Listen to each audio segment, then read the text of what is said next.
James and the van. It was a frosty morning on the Island of Sodor, and James was bringing a goods train from the Little Western. He was cold and tired, and wouldn't stop complaining.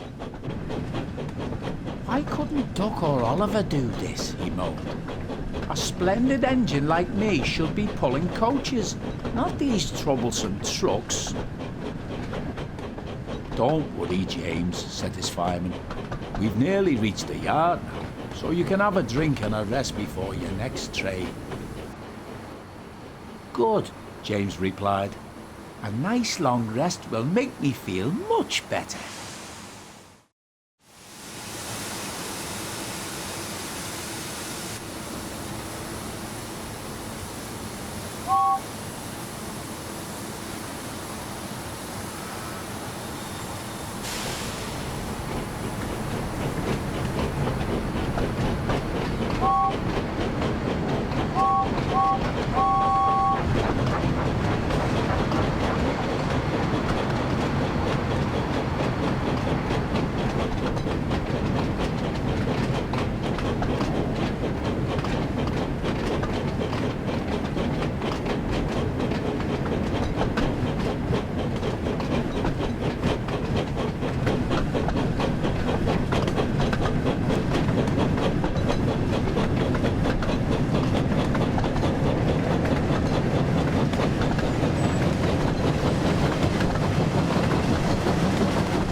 Soon they arrived back at the yard. James was still feeling rather upset, and as he stood in the yard, the icy wind swirled around his smokebox. "Bother this cold weather," he shivered. "Right," said his fireman. "I'll jump down and uncouple the trucks. Then we can go and fetch the coaches." He walked over to the coupling and tried to uncouple it, but try as he might, it would not budge. "What's going on back there?" asked James. "I'm going to be late for my passengers." "There seems to be a problem with the coupling," said his fireman at last. "It looks like we're going to have to take the van with us." "What?" exclaimed James. "Pull my train and this horrible van too? No, I won't. What would the other engines think if they found out?" "Great," grumbled the van. "Now I'm stuck behind you for the rest of the day." "Now come on," soothed his fireman. "We must remember the passengers. We can't leave them standing out in the cold." "Fine," groaned James. "The sooner we take these passengers, the sooner I can get to the works and get my coupling fixed."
James arrived at the platform, still cold and upset. As he watched the passengers begin to board the train, he was surprised to see that the passengers didn't take much notice of the van. That's good, he thought to himself. Maybe if the passengers don't notice, then maybe none of the other engines will.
As James arrived at the station, he suddenly heard a familiar whistle.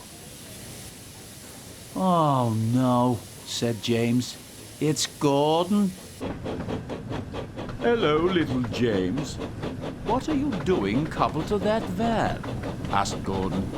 "Oh, is that what passes as a special coach nowadays?" Gordon puffed away, still laughing. James tried to ignore him, and it wasn't long before the guard's whistle blew and they continued on their way.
James soon arrived at Wellsworth station.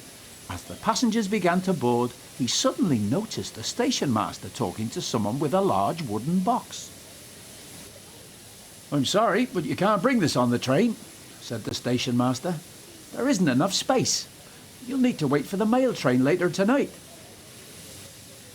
"But I'm performing in an important concert," explained the passenger, "and I must get myself and my piano there on time." James listened carefully, and suddenly an idea came to him. "Excuse me," he called, "but you could try putting your piano into my van. I'm sure it would fit, and it would mean you could get to your concert on time." The passenger was delighted. "That's a wonderful idea, James," said the passenger. "What a clever engine you are." James felt rather pleased with himself.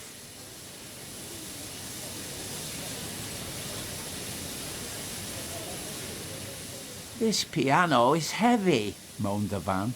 Why did we have to take it? Do stop your complaining, puffed James. All this fuss over one wooden box. The piano is loaded now, so it's almost time for us to get going, said James to the passenger. So the passenger hurried quickly to their carriage, and moments later the guard blew his whistle, and James knew it was time to leave.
At the next station, Sir Topham Hatt was waiting for James to arrive.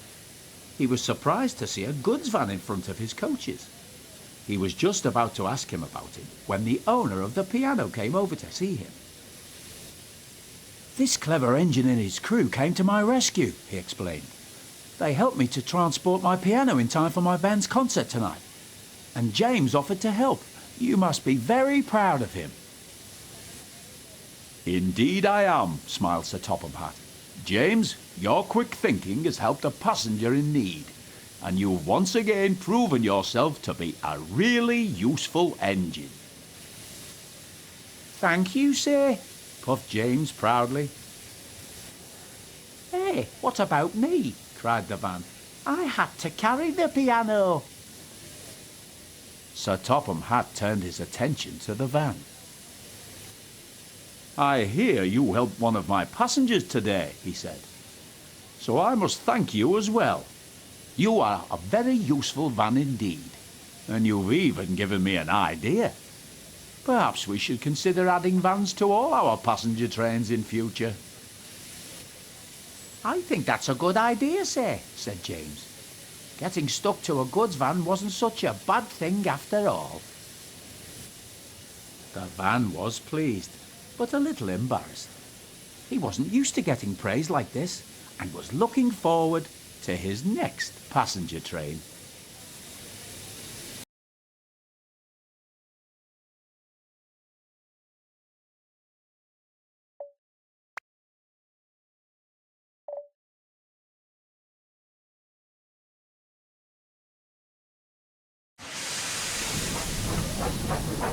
First class engine. Early one morning, Percy arrived back at Tidmouth Sheds, very tired. Morning, Percy, said Thomas. You do look tired. Yes, I am, said Percy sleepily. I was up all night delivering the mail. It seems like there are more letters and parcels than ever. Heh, scoffed James. You're only a little engine. No wonder you struggle to manage those heavy vans. Perhaps Sir Topham Hatt should give the job to another engine, or even Harold. I'm sure they could manage the work. I can manage fine on my own, thank you, said Percy firmly. Perhaps, said a voice, you could do with a little help, Percy. It was Sir Topham Hatt, who had just arrived and had heard everything. James, you think another engine should help take the mail. I think that's a very good idea, and I'm sure Percy wouldn't mind the lighter workload for a while. Percy was pleased, and James looked smug. That was until Sir Topham Hatt continued. I'm assigning both you and Percy to tonight's mail run. You can help him collect all the letters and parcels that need to go to the mainland. James was horrified. But, sir, he protested, I'm supposed to be taking the express in the morning, and I can't do that if I've been busy all night pulling the mail train. I'm sure Emily wouldn't mind taking the express in your place, James, replied Sir Topham Hatt. Now the decision is final, so I'll hear no more about it. And Sir Topham Hatt turned and walked away.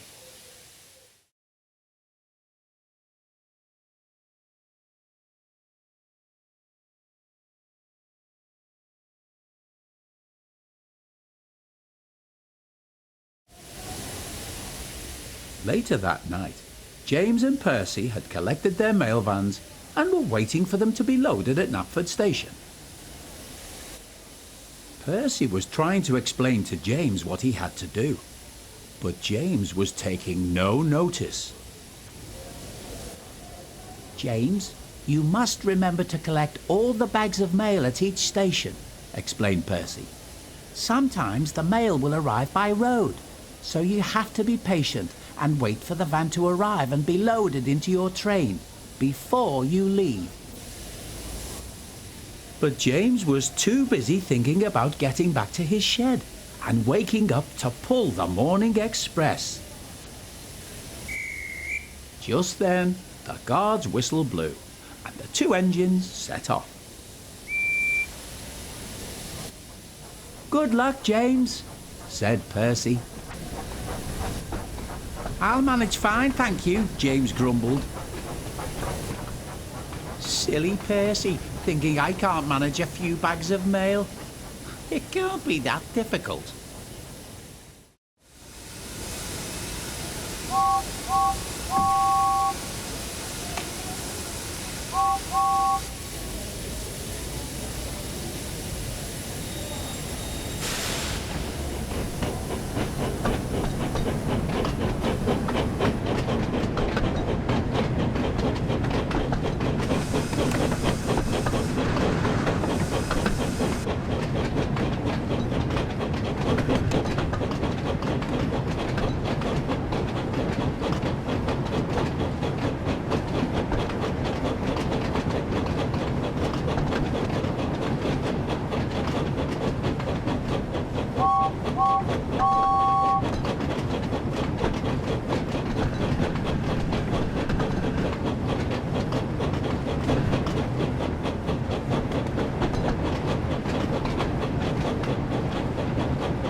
Right, let's get all this mail loaded into the vans. Then we can be on our way.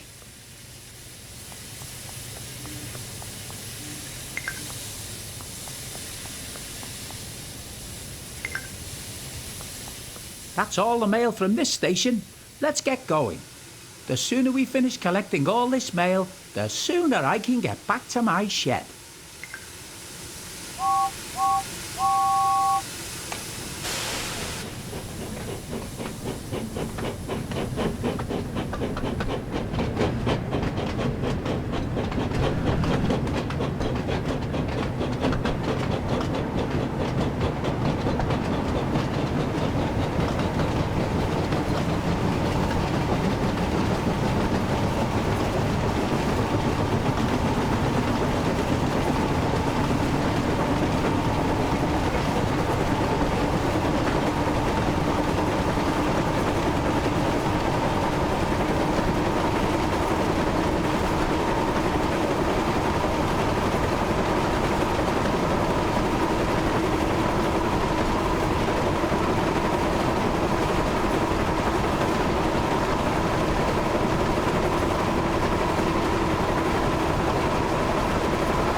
It looks like the station master is waiting for us. "Hello, James," said the station master. "Some of the mail arriving by road has been delayed, so you'll need to wait for it to arrive. In the meantime, here is the rest of the mail for you." "Bother," muttered James. "This is sure to make me late now."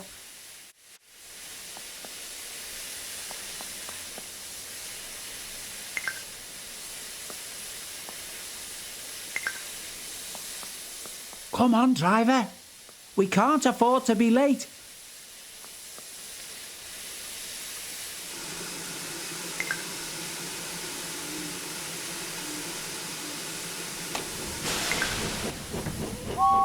"Wait, James, wait!" called the station master.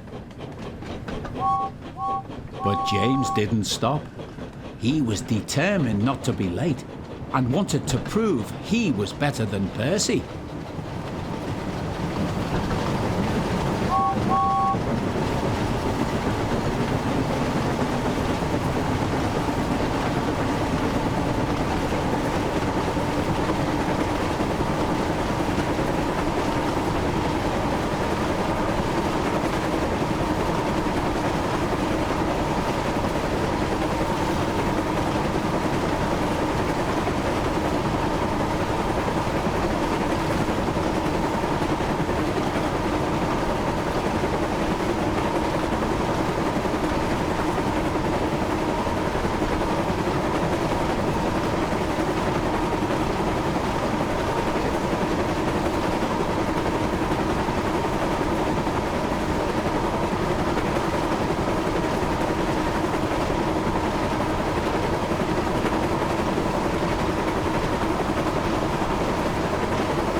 James arrived at Maron station, the station master ran up to him looking rather upset.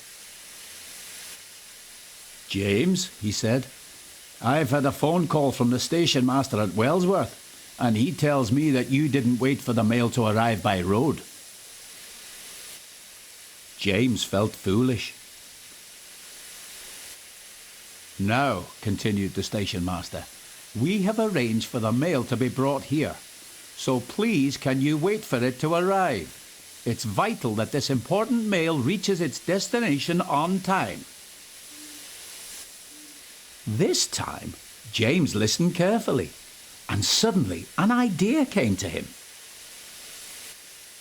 "If I deliver all the important mail," he thought, "then I'm sure that Sir Topham Hatt will say I'm really useful. Maybe even more useful than Percy." "Don't worry, sir," said James to the station master. "I promise I'll wait for the mail to arrive and make sure it gets to the mainland in time." "That's a good engine," smiled the station master. "The mail won't be long now, so you'll soon be on your way again." So James waited for the mail to arrive.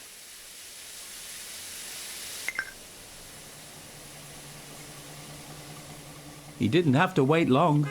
He heard a car horn coming from nearby, and then watched as a red post van pulled into the station car park.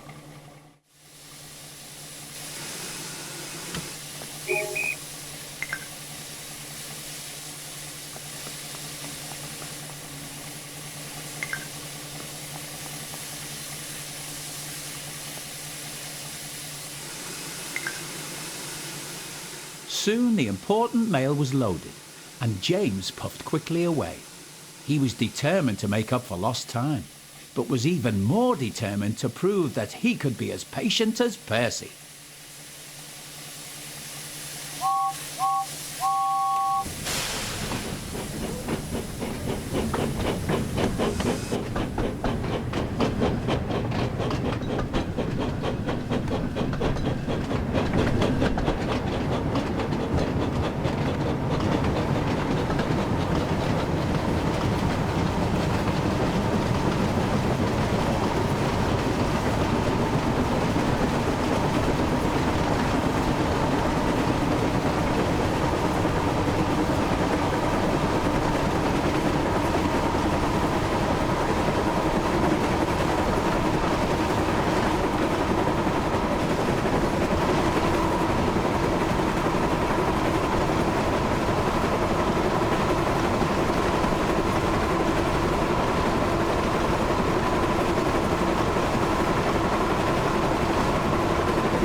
Just one more stop to make, then we are finished for the night.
James arrived at Vicarstown station and was feeling pleased with himself.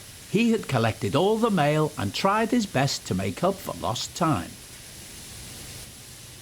Percy was already there waiting for him, and so was Sir Topham Hatt. James was worried what he would say about him not being patient and waiting for the mail. "Ah, there you are, James," said Sir Topham Hatt.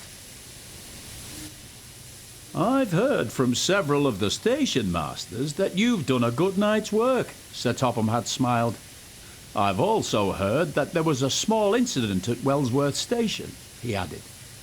"But you put things right and have made sure that all the mail arrived on time. You have once again proved to me that you are a really useful engine, and a first-class one at that." "Well done, James," puffed Percy excitedly.